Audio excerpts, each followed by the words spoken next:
Driving లైసెన్స్లు ఉండవు, కానీ high speed బైకులు, కార్లు చేతుల్లో ఉంటాయి. హార్స్ పవర్ స్పీడ్తో దూసుకెళ్లే ఇంపోర్టెడ్ వెహికల్స్తో రోడ్లపై చక్కర్లు కొడుతూ ఉంటారు.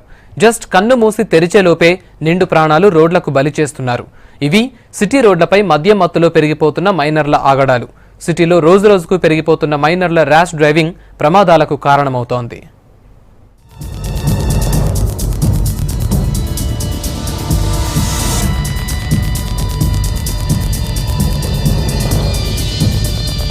హైదరాబాద్ లో రోడ్డు ప్రమాదాలు రోజు రోజుకి పెరుగుతున్నాయి. కనీస సేఫ్టీ రూల్స్ పాటించకుండా రోడ్లపైకొస్తున్న వాహనదారులు ప్రత్యక్షంగా పరోక్షంగా యాక్సిడెంట్లకు కారణమవుతున్నారు. సిటీ రోడ్లపై ర్యాష్ డ్రైవింగే ప్రమాదాలకు ప్రధాన కారణమని పోలీసుల లెక్కలు చెబుతున్నాయి.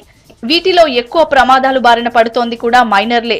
డ్రైవింగ్ లైసెన్స్లు లేని మైనర్లు రోడ్లపైకొచ్చి చేస్తున్న ర్యాష్ డ్రైవింగ్ కి తోడు మందుబాబుల చేతుల్లోని స్టీరింగ్ కూడా సిటీ రోడ్లపై జనం ప్రాణాలు తీస్తున్నాయి. ఏదైతే మైనర్స్ తాగి డ్రైవ్ చేస్తే జరిగిన ప్రమాదంతో ఏదైతే నష్టం సంభవిస్తుందో అప్పుడు దానికి ఎవరెవరు బాధ్యులు అనేది కూడా మేము సపరేట్గా దాని మీద ఒక ప్లాన్ ఆఫ్ యాక్షన్ కూడా ఏర్పరిచి దానికి అనుగుణంగానే మేము కేసెస్ కూడా పెట్టడం జరుగుతుంది.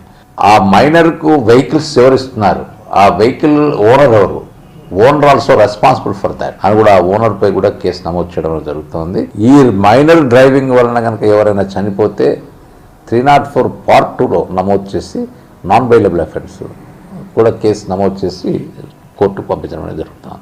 పోలీసులు నిత్యం డ్రంక్ అండ్ డ్రైవ్ తనిఖీలు చేస్తూ కేసులు పెడుతున్నా మైనర్ల డ్రైవింగ్ కు మాత్రం అడ్డుకట్ట వేయలేకపోతున్నారు. వీళ్లపై స్పెషల్ ఫోకస్ పెట్టిన సౌత్ జోన్ పోలీసులు చబుత్రా పేరుతో అర్ధరాత్రి రోడ్లపై తనిఖీలు చేపడుతున్నారు. వాహనాలు నడుపుతూ పట్టుబడిన మైనర్లకు తల్లిదండ్రుల సమక్షంలో కౌన్సిలింగ్ ఇస్తున్నారు. మైనర్లకు బైకులు ఇస్తున్న పేరెంట్స్ పైన మోటార్ వెహికల్ యాక్ట్ కింద కేసులు పెట్టి కోర్టులో ప్రొడ్యూస్ చేస్తున్నారు. ఈ మైనర్స్ డ్రైవింగ్ అనేది ఇది పెద్ద సీరియస్ ప్రాబ్లం గా తయారైంది హైదరాబాద్ లో. సో దీనికోసం ఆల్రెడీ మేము హైదరాబాద్ ట్రాఫిక్ పోలీస్ తరపు నుంచి మేము ఛార్జ్ షీట్స్ కూడా వేస్తూ ఉన్నాం మైనర్స్ మీద, అట్లనే వాళ్ళ తల్లిదండ్రుల మీద కూడా వేస్తూ ఉన్నాం. ఇప్పటికే కొన్ని వేల ఛార్జ్ షీట్స్ కూడా వేయటం జరిగింది, శిక్షలు కూడా వస్తూ ఉన్నాయి. అండ్ అంతే దీంతోపాటు డ్రంక్ అండ్ డ్రైవింగ్ కూడా మేము తరచుగా కూడా ఇక్కడ హైదరాబాద్లో ఎక్సైజ్ చేస్తూ ఉన్నాం. సో దీంట్లో మనం ఎవ్రీ మంత్ దాదాపు 2000 కేసెస్ డ్రంక్ అండ్ డ్రైవింగ్లో చేస్తున్నాం. దాదాపు ఒక 500 కేసెస్ దాకా మైనర్స్ని పట్టుకోవడం కూడా జరుగుతుంది.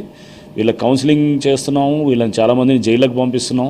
మైనర్ బైక్ రైడింగ్ ఇది very dangerous. Minor bike riding ఎట్టి పరిస్థితుల్లో అలౌడ్ కాదు. ఒకవేళ యాక్సిడెంట్ అయినా కూడా వాళ్ళ ఇన్సూరెన్స్ కూడా రాదు.